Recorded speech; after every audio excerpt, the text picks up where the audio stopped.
What music they make. Metal Global. Sejam bem-vindos a mais um podcast de Metal Global. Hoje vou estar à conversa com os Karnivool e eles que têm um novo álbum intitulado Inverses. Antes da entrevista com o guitarrista Drew Goddard, não quero mais lembrar que podem ouvir a versão rádio deste programa, exclusivo na RTP Play. É passar por lá e procurar por Metal Global. Agora vamos então falar dos Karnivool, os titãs australianos do prog moderno, regressam finalmente com Inverses, o sucessor do seu álbum amplamente respeitado e número 1 na Austrália, intitulado Asymmetry. O quarto álbum da banda demorou tanto a chegar que quase se tornou um mito, mas depois de um ou dois falsos arranques e um longo verão quente em estúdio em Perth, o álbum chegou finalmente às lojas. Para contar tudo sobre a novidade Inverses, a conversa é com o guitarrista Drew Goddard. Sem mais demoras, Karnivool no Metal Global. Hello, Drew. Hello. How are George. You? Yeah, I'm good. How are you? Everything is good. I just crawled out of bed. Good morning. Good morning. Have you got some strong coffee? No, I didn't have the time to make it, so I'm taking a risk here. Okay. Well, maybe I think I've drunk enough caffeine for the both of us. But how is everything in Australia? Yeah, it's good. It's a nice, hot, balmy day in the 4:30 in the afternoon here in Perth, Western Australia. Sun is shining. No complaints. Feeling good. Well, that's good. And, let's talk about Karnivool, obviously, Inverses. 13 years. First question, you probably heard this a lot. Were you trying to beat Guns N' Roses to the punch with Chinese democracy? No, I think we just lost a tool. No, it wasn't. Definitely wasn't an intentional thing. It's how long it took in the end. But yeah, I don't recommend it to other bands either. It's too long to sit on songs really. Like, I mean, I should be accepting and grateful for the way it came about anyway. If I had my time again, I wouldn't sit that long on an album. But it feels good for, it feels like a big release. For 12 years of my life is very caught up in the songs, and there's quite emotionally driven songs too. So it's a long time to sit on that stuff without it seeing the light, the light of day. Yeah. And let's go through the process. Why did it take so long? I mean, we had the pandemic, obviously, in 2020. So that kind of probably unraveled things a bit as well. But when you guys were in the early songwriting process days, weren't you guys feeling it, or what was happening there? Yeah, definitely. We were definitely feeling it, and definitely productive. After we released, as far as the timeline goes, we released Asymmetry in 2013, and like every other album, we just planned to keep going, keep working. And although it had been 4 years between all the previous releases, so we're kind of just working, towards that idea again. We never planned it like that. That every album before that took 4 years. We were hoping to get it done sooner, but it just seemed to be this occurring, cycle, which we broke, and we broke it well. But yeah, with the early stages, we went in to record. At least we thought, let's just record half of the songs in 2016, and Forrester came over. But in hindsight, it turned out that we just weren't ready. We weren't in the right state of mind to make decisions, and on parts and arrangements and things were still up in the air. And it's just it was a trying time for me personally. Lots of things happening. There's so many factors, really. If I'm to sum it all up into one word, it would just be life. Life happens. It's not something that we can afford to do just Karnivool. We've all got to work other jobs. There were children coming into the mix, not for me personally, but, there was, well before that actually, but responsibilities of parenthood, so many factors. A big one was just, I don't know. Myself and John, we very much drive things. So, I'm only going to speak for myself and my own personal battles, really. But we've all had them, and it's just a timing thing. It really took, and even the whole COVID period, that really didn't affect us, right? I was still sort of dabbling, and I definitely had the time to. I know for a lot of artists, it went either way. They didn't create anything at all, or they created a lot during that time.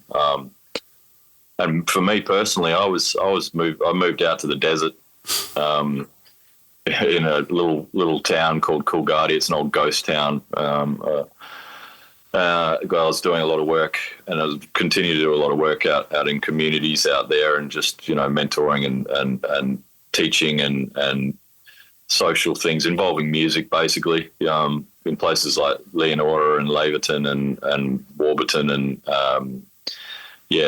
further out into those sort of areas. I love it out there. Partly, just for me, just exploring and finding my own space finally, and I needed that. Come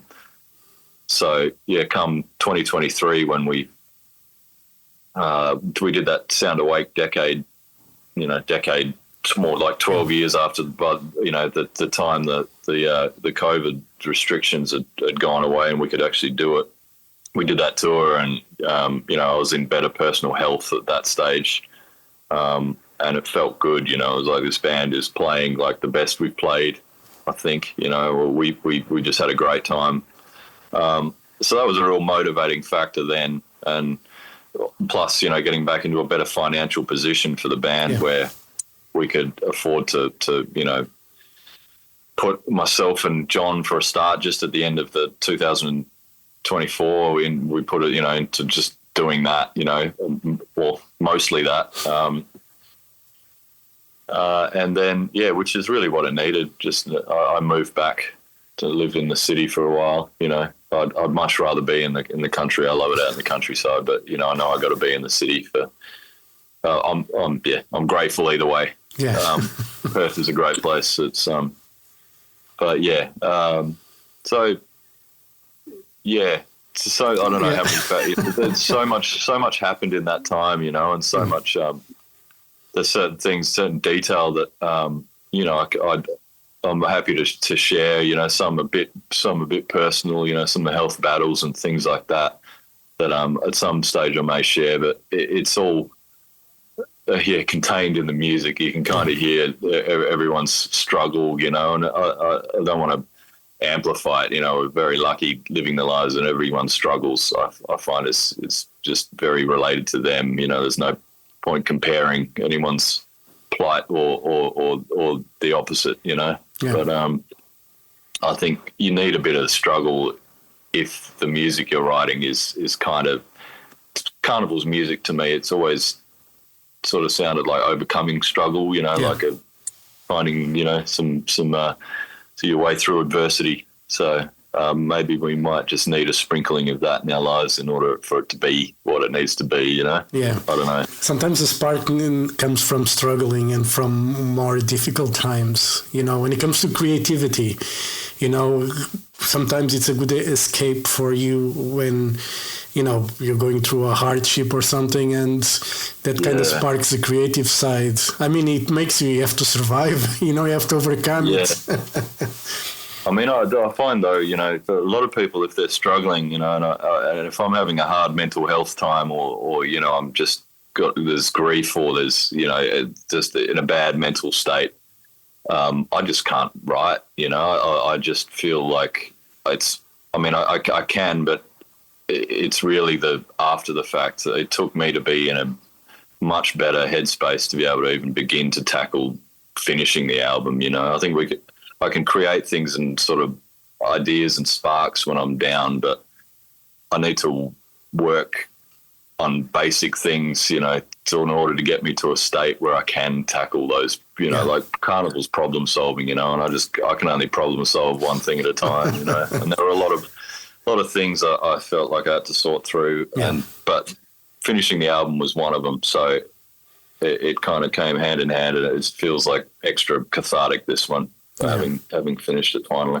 And you know, when you sit on songs for so long and you try to finish them, do you tend to kind of overwork on things and overlook like the initial aspect that brought you to that riff, to that melody?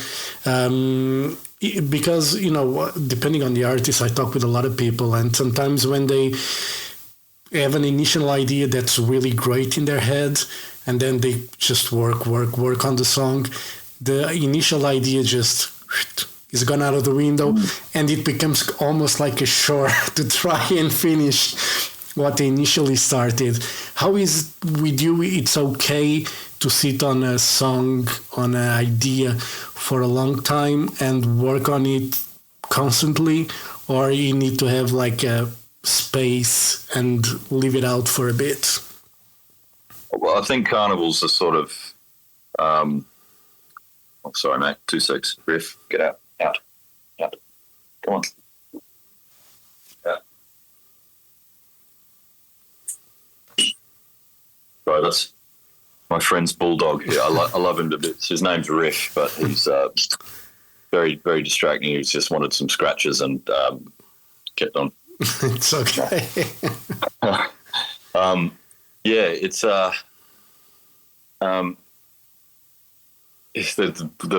Karnivool's method of songwriting. There is like a gestation period, you know, that happens. But I totally hear what you're saying, that there's, or whoever you mentioned was saying that you interviewed. Losing that initial, there's a seed, and that in that seed, that moment it comes through is something very pure. And it's like it's a matter of trying to harness that and not forgetting it, you know. I think maybe personally that's one of my strengths is sort of remembering that feeling, or being able to get instantly back to it, or the hearing that idea puts me back in the place where it came through. But it's still you know, your memories, you can't rely on your memories, you know, so it's always going to be different.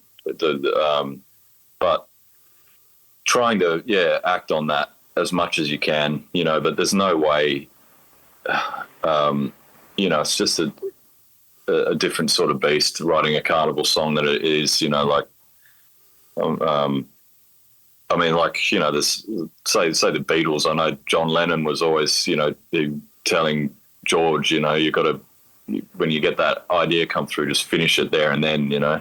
Yeah. And but you know, they're kind of different. But it amazes me how a band like that, or the you know, individual songwriters did that in the way they wrote. But you know, we're a very different beast, and our songs need time to grow and expand and explore different avenues. And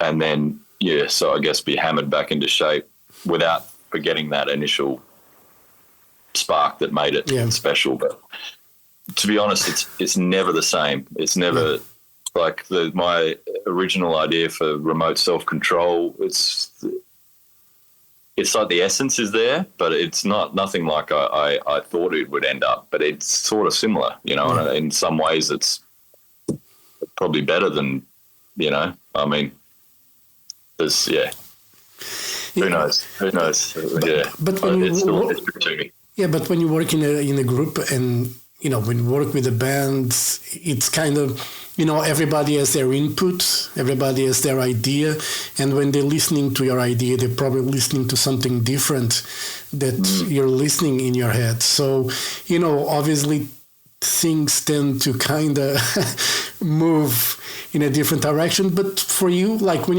you present like a good idea, like for you that you feel strongly about it, but then the rest of the guys are not feeling it.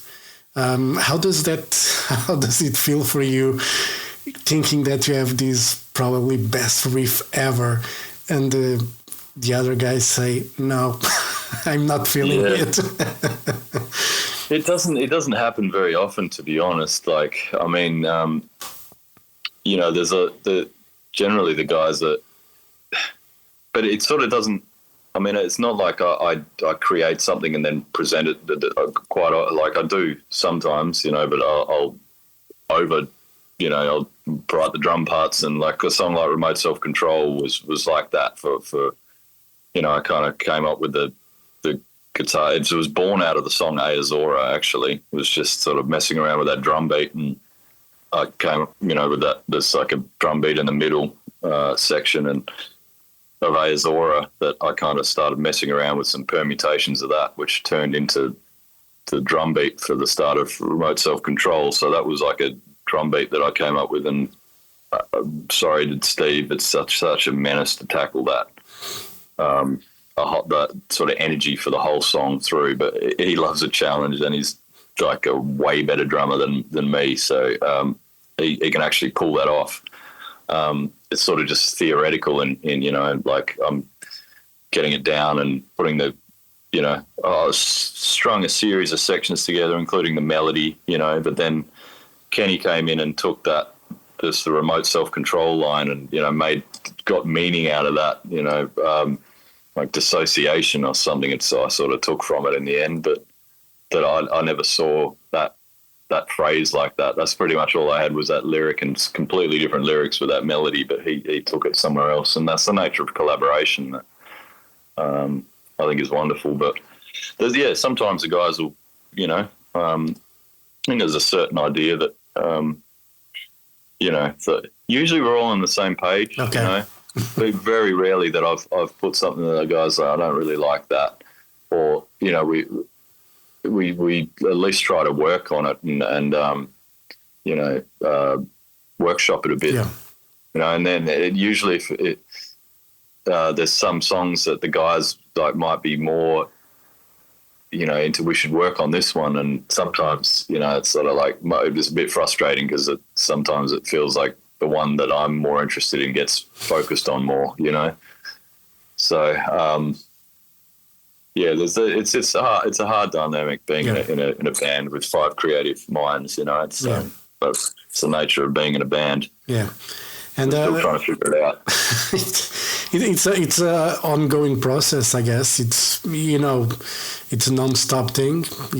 I mean, there is no perfect formula unless you're AC/DC, I guess.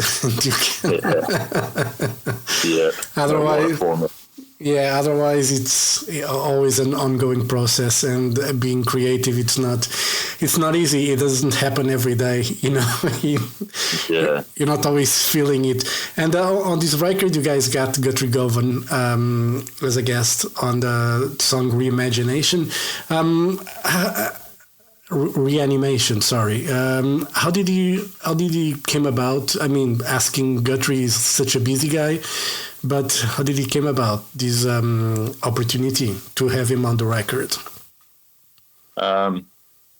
It was an honor for him to play. Such a gifted fellow. It came about. It was the very last stages of the album, creating this sort of the final pieces, and I was pretty spent at that point.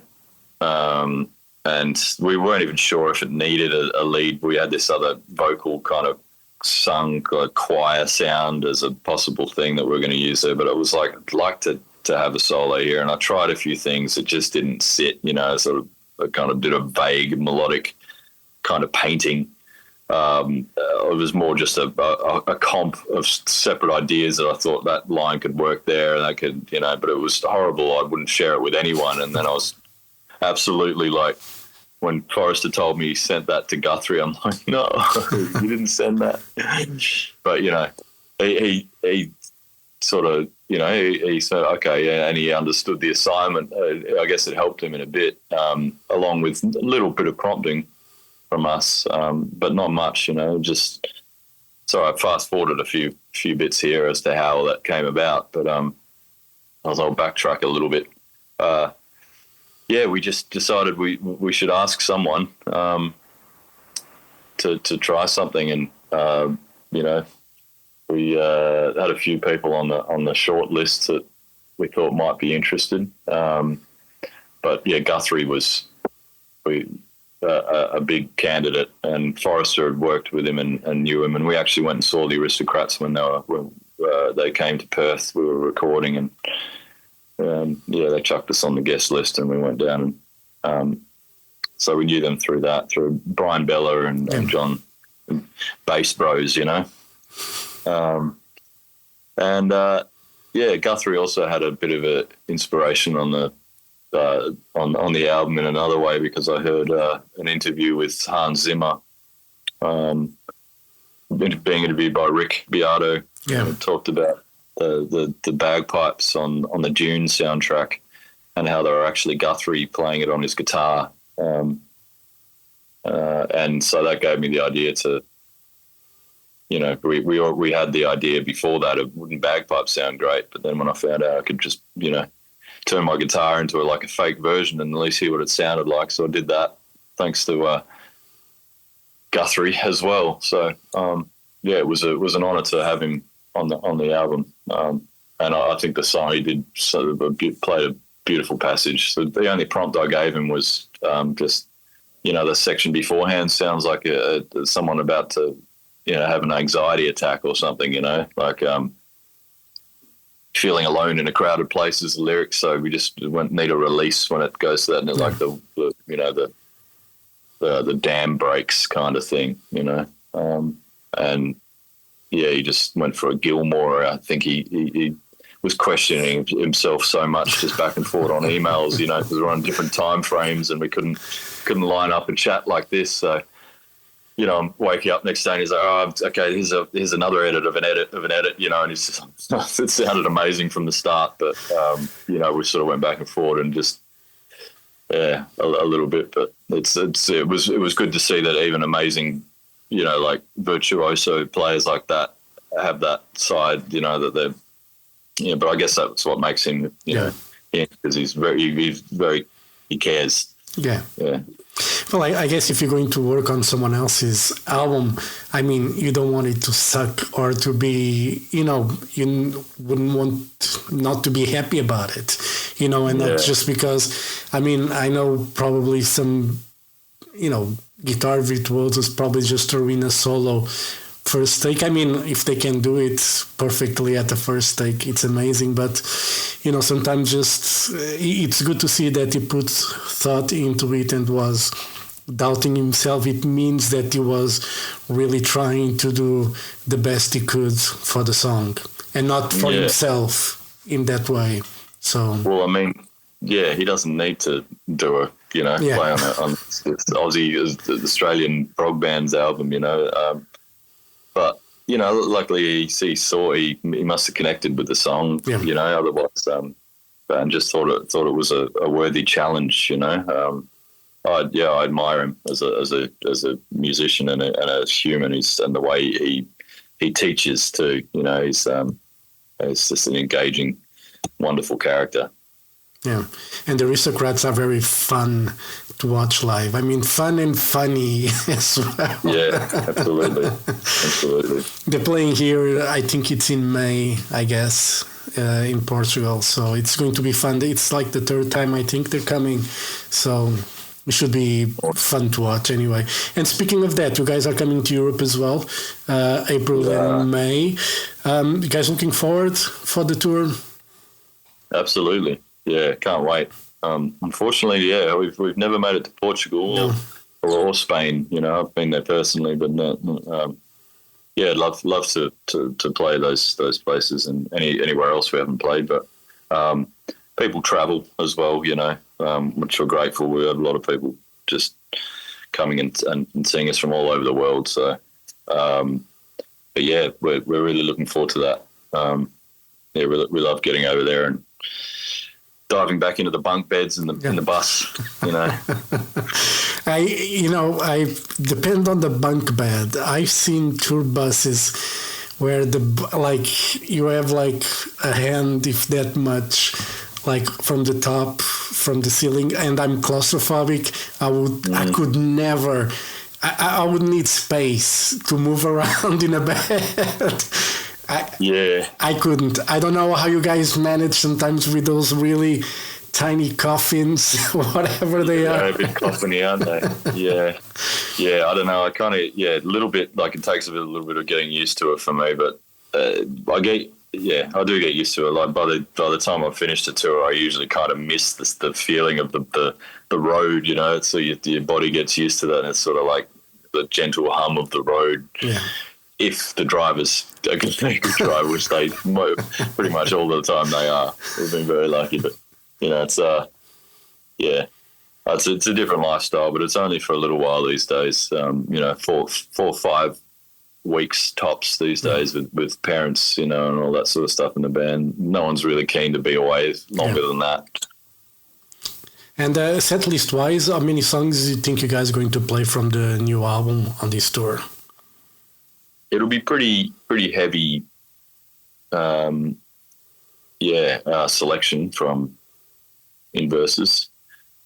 6 or 7 maybe, but it's we're gonna try a few of them. So we're still rehearsing them at the moment and trying a couple of different ones to see how they sit. So, but yeah, it'll be a good amount, at least half. Cool. And normally, like looking at your catalog, you got guys 3 records now. You got the 4th one on the way. Is there any song that you think it's impossible or very difficult to play live, or all the songs you believe they can be played live? I don't know if there's any that you haven't played live before or not. Just throwing these out there, asking you. Yeah. Yeah, some are harder than others. Salva is going to be an interesting one. It's got the. I don't want to. If this album's coming out beforehand, I've kind of thrown out. This interview's coming out before the album. A lot of spoilers about the bagpipes at the end, but there's stuff like that it's just going to have to be different. There's like Opal is another one that the harp is so prominent in the song when on the studio version. So we're still figuring out how, it's just going to be quite different. We don't want to put that stuff like front and center on a track. We might sample certain things here and there. But yeah, we're trying to keep it as real, just a band. There's the 5 of us, to be able to play it like that. But there's some songs that I think if we want to do it properly, we're going to have to get some guests up with us, and give them the full treatment. I'd love to play a song like Salva with bagpipes and have Michelle travel with us everywhere if we had the budget, just for one song on the harp, but it's not going to happen. So that's its own challenge, which is, sort of new for us. There's, every song is challenging. There's some really challenging ones on Asymmetry that, like AM War and the Hush and things like this that it takes a lot of rehearsing, but nothing's impossible. Well, that's good. Because I see, I don't know, there's bands that haven't played certain songs live because they're not able to reproduce exactly, for whatever reason. It's because plenty of orchestrations or whatever, and they don't want to use, backing tracks.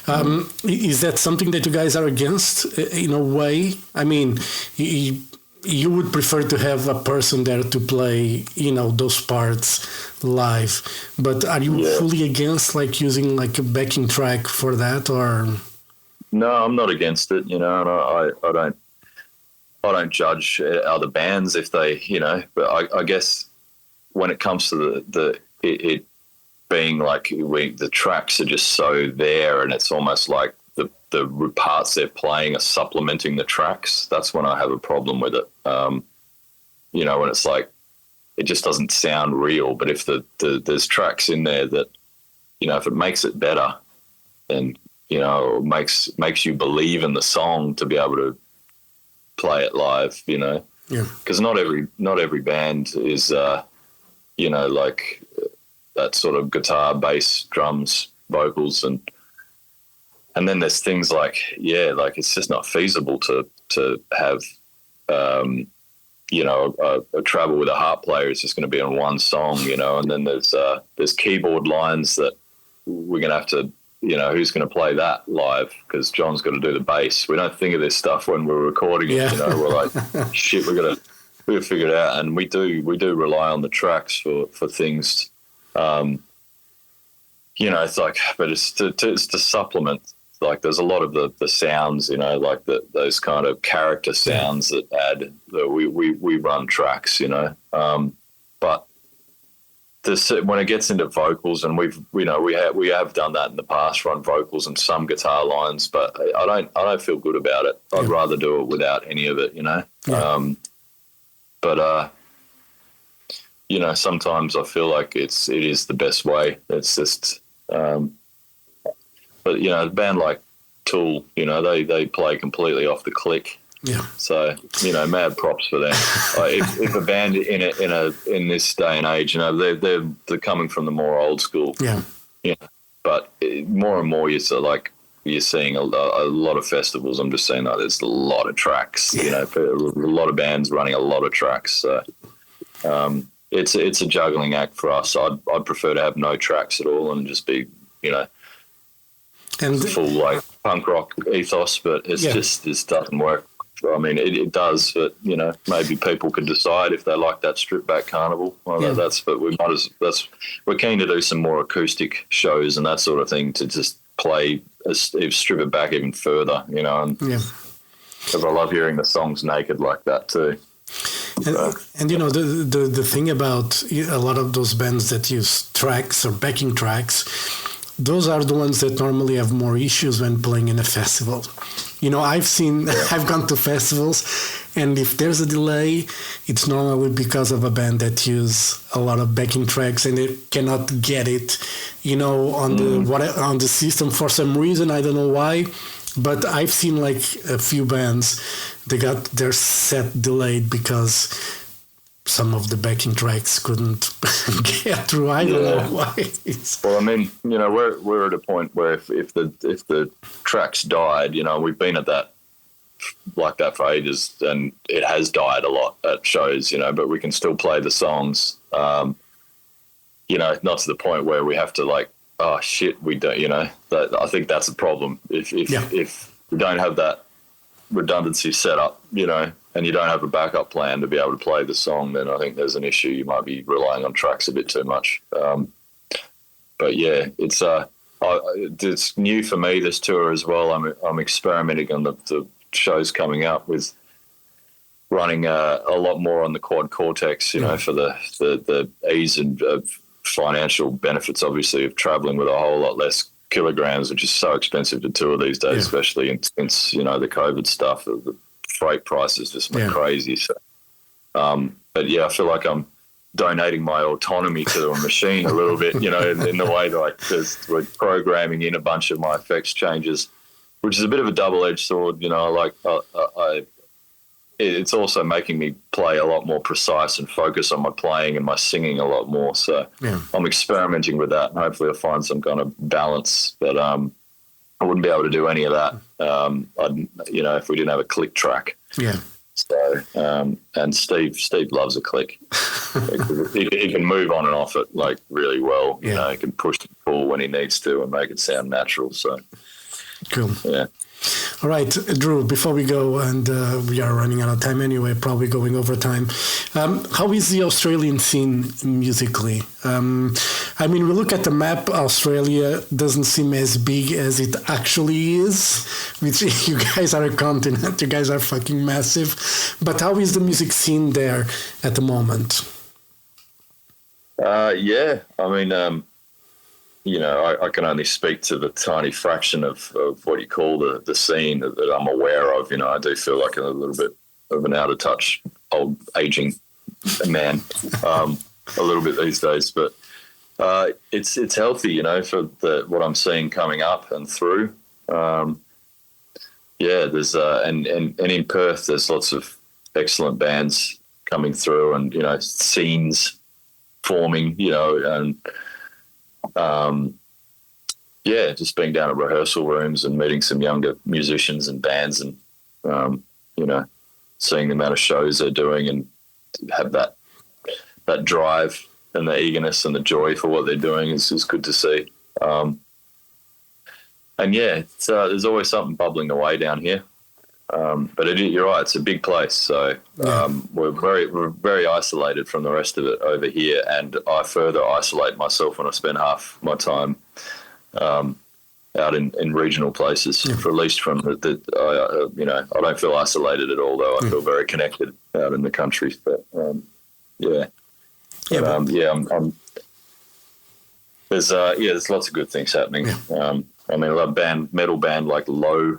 LO exclamation mark are one of my favourites doing things. I love King Gizzard.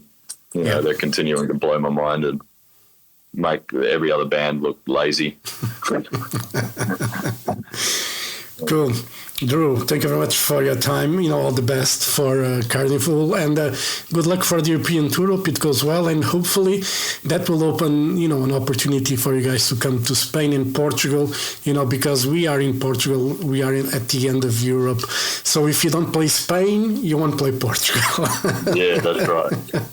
Yeah, well, I'll make sure of that. If we can make it one day, we will, hopefully. Yeah, and, thanks for your time too, George. Appreciate it. Fingers crossed for that, and all the best. And hope to see you guys, soon. As you said, some travel to places to see you guys when you guys play here in Europe. So if you don't on this tour, if I don't have the chance, and if on the next tour, if you don't play Portugal, we'll have to try to travel to the UK or something like that to try to see you guys.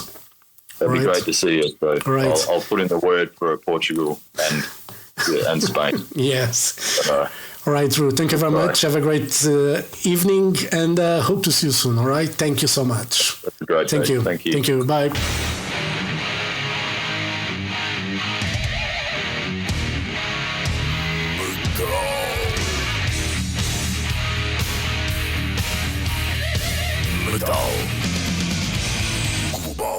Metal Global foi conversa com Drew Goddard, guitarrista dos Karnivool.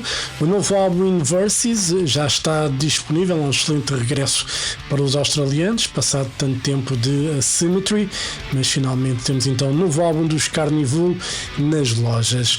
Já sabem, se tiverem dúvidas ou sugestões, podem enviar e-mail jorge.botas@rtp.pt. Visite o site metalglobal.pt e sigam-me no Twitter e Instagram em @Mountain King. Façam like na página de Facebook do Metal Global, e se estão a ouvir esta versão em Apple Podcasts, Spotify ou YouTube Music, subscrevam para não perder nenhum episódio. Eu volto no próximo programa. Um forte abraço. Children of the night, you will live through the centuries to come, as I have lived. Good night.